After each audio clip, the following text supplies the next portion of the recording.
আসসালামু আলাইকুম প্রিয় দর্শক, স্বাগত জানাচ্ছি আমার দেশ টপ নিউজের সঙ্গে আছি আরমান মুজাহিদ। শুরুতে জানবো সংবাদ শিরোনাম। শীঘ্রই প্রতিটি আসনে একক প্রার্থীর সবুজ সংকেত দেবে বিএনপি, জানালেন সালাউদ্দিন আহমেদ। আমরা অন্তত 160টি আসন পাবো, মন্তব্য শিবির সেক্রেটারির। প্রথম আলো ও ডেইলি স্টারের সাংবাদিকতা ইসলাম বিদ্বেষে আক্রান্ত, হেফাজতের বিবৃতি। ধর্ম ব্যবসায়ী একটি দল নির্বাচন নিয়ে বিভ্রান্তি ছড়াচ্ছে, মন্তব্য মির্জা আব্বাসের। ফ্লোটিলা সদস্যদের আটকের ঘটনায় বাংলাদেশের নিন্দা। দর্শক, এতক্ষণ শুনছিলেন সংবাদ শিরোনাম, এবার বিস্তারিত। আসন্ন জাতীয় সংসদ নির্বাচনের জন্য বিএনপির প্রার্থী বাছাইয়ের কাজ চলছে।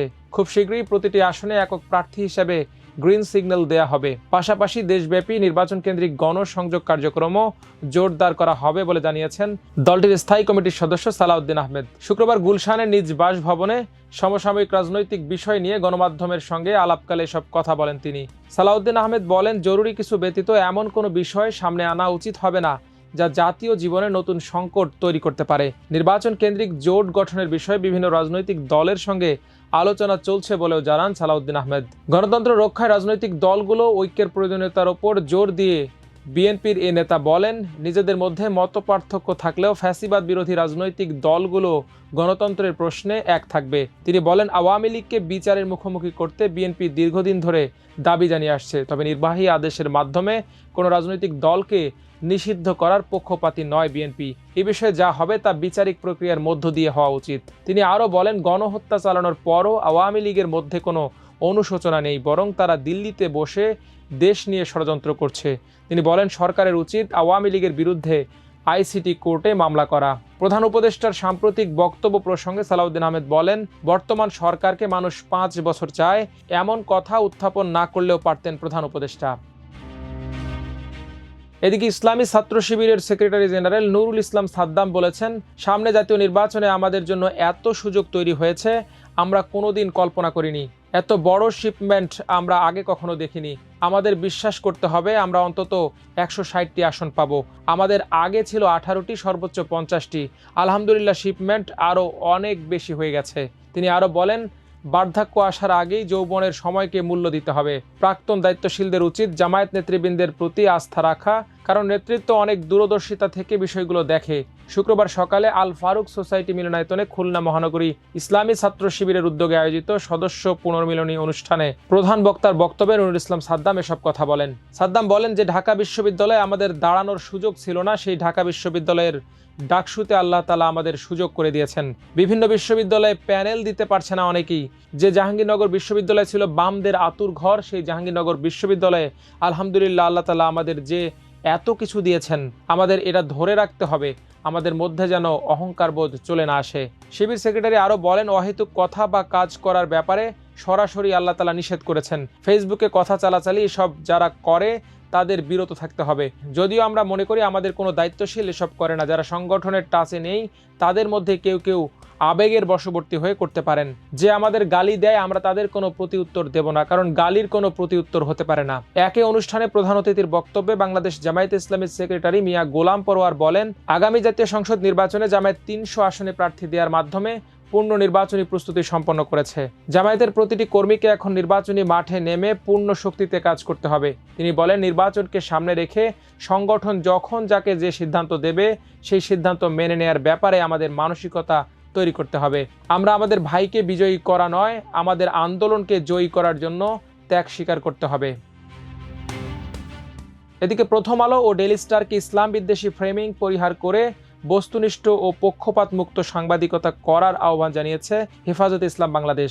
ধর্মভিত্তিক সংগঠনটি বলছে, প্রথম আলো ও ডেইলি স্টারের পাপ ও জুলুম অনেক দীর্ঘ। তাদের সাংবাদিকতা স্পষ্টত ইসলাম বিদ্বেষ ও ওলামা বিদ্বেষে আক্রান্ত। এর নেপথ্যে তাদের দীর্ঘ রাজনৈতিক ও মতাদর্শিক প্রকল্প বিদ্যমান বলে ধারণা করছে সংগঠনটি।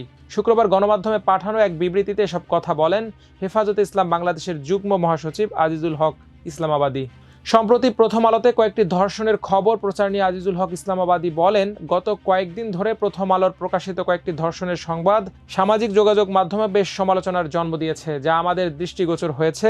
এ ব্যাপারে কোনো দ্বিমতের সুযোগ নেই। গোষ্ঠী বা ধর্ম পরিচয়ের ঊর্ধ্বে উঠে প্রমাণ সাপেক্ষে ধর্ষক বা যে কোনো অপরাধীর সুষ্ঠু বিচার করতে হবে। কিন্তু ধর্ষণের সংবাদ করার ক্ষেত্রে প্রথম আলো সাংবাদিকতার এথিক্স ইতোমধ্যে সামাজিক যোগাযোগ মাধ্যমে ব্যাপকভাবে প্রশ্নের মুখে পড়েছে। তিনি বলেন, ধর্ষণ বিষয়ক সংবাদে ধর্ষক যখন সংখ্যালঘু সম্প্রদায়ের কেউ হয় অথবা পাহাড়ি নৃগোষ্ঠীর কেউ হয়, তখন তার সামাজিক, পেশাগত ও গোষ্ঠীগত পরিচয় ব্ল্যাক আউট করে দেয় প্রথম আলো। অন্যদিকে কোনো ধর্ষক মুসলিম সম্প্রদায়ের হলে তার পেশাগত ও গোষ্ঠীগত পরিচয়কে হাইলাইট করে কথিত প্রগতিশীল পত্রিকাটি। বিষয়টি এতই চাক্ষুষ যে বোঝার জন্য গভীর কোনো বিবেচনারও দরকার পড়ছে না। প্রথম আলোর সাংবাদিকতা স্পষ্টত ইসলাম বিদ্বেষ ও ওলামা বিদ্বেষে আক্রান্ত। তিনি আরও বলেন, বাংলাদেশে ইসলাম বিদ্বেষী হলুদ সাংবাদিকতার পথিকৃত প্রথম আলো ইন্ডিয়ান আধিপত্যবাদ ও আওয়ামী ফ্যাসিবাদের বিরুদ্ধে হেফাজতে ইসলামের রাজপথের আন্দোলন ও প্রতিরোধকে প্রায় সময় তাণ্ডব আখ্যা দিয়ে রাজনৈতিক পক্ষপাত দুষ্টতার পরিচয় দিয়েছে পত্রিকাটি। এ সময় তিনি পত্রিকা দুটিকে ইসলাম বিদ্বেষী ফ্রেমিং পরিহার করে বস্তুনিষ্ঠ ও পক্ষপাতমুক্ত সাংবাদিকতা করার আহ্বান জানান।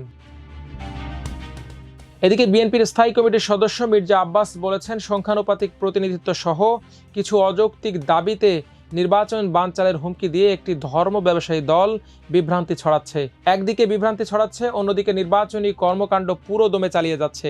এ দলটি সবসময় জাতিকে অন্ধকারে রাখতে পছন্দ করে। তারা মুখে এক কথা বলে আর বাস্তবে ভিন্ন রূপ। শুক্রবার দিনব্যাপী খিলগাঁও, বাগিচা এবং শাহজাহানপুর এলাকায় গণসংযোগ এবং নিজ বাসভবনে উঠান বৈঠকে তিনি সব কথা বলেন। আব্বাস বলেন, কোনো রকম ফাঁদে পা দেয়া যাবে না। জনগণকে ধোঁকা দেওয়ার দিন শেষ। বিএনপির বিরুদ্ধে মিথ্যা অপবাদ দিয়ে একটি দল দেশের প্রশাসন দখল করে নিয়েছে। স্কুল, কলেজ, সামাজিক প্রতিষ্ঠান, মসজিদ, মাদ্রাসা সহ সব জায়গায় দখলে নিয়েছে এই ধর্ম ব্যবসায়ী দলটি, যা দৃশ্যমান, কিন্তু কেউ লেখার সাহস পায় না। তিনি বলেন, লেবাসধারী এই দলটি মুখে আওয়ামী লীগের বিরুদ্ধে কথা বললেও তলে তলে তারা পতিত দোসরদের সাথে আতাত করছে। কয়েকদিন আগেও জামায়াত আওয়ামী লীগ নিষিদ্ধ করার দাবি জানিয়েছিল, আর এখন বলছে সব আওয়ামী লীগ আর খারাপ না, ভূতের মুখে রাম রাম। এদিকে গাজাবাসীর জন্য মানবিক সহায়তা বহনকারী গ্লোবাল সমুদ ফ্লোটিলাকে আন্তর্জাতিক জলসীমায় ইসরায়েলি দখলদার বাহিনী কর্তৃক আটক করার ঘটনায় বাংলাদেশ সরকার গভীর নিন্দা জানিয়েছে।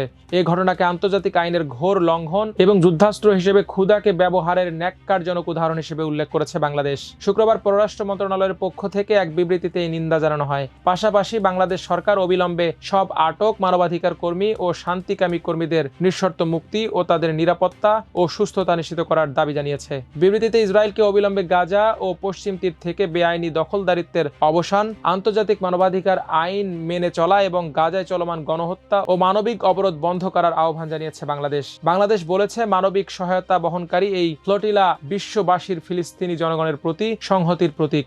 ইসরায়েলকে অবশ্যই গাজায় সহায়তা পৌঁছাতে নিরবচ্ছিন্ন প্রবেশাধিকার নিশ্চিত করতে হবে। সেখানে সাধারণ মানুষ এখনো জীবন, মর্যাদা ও জীবিকার মৌলিক অধিকার থেকে বঞ্চিত হচ্ছে দখলদার বাহিনীর কারণে। বাংলাদেশ সরকার ও জনগণ ফিলিস্তিনি জনগণের এই ভয়াবহ দুর্দশা ও অব্যাহত কষ্টের সময় তাদের সঙ্গে অবিচল সংহতি প্রকাশ করছে।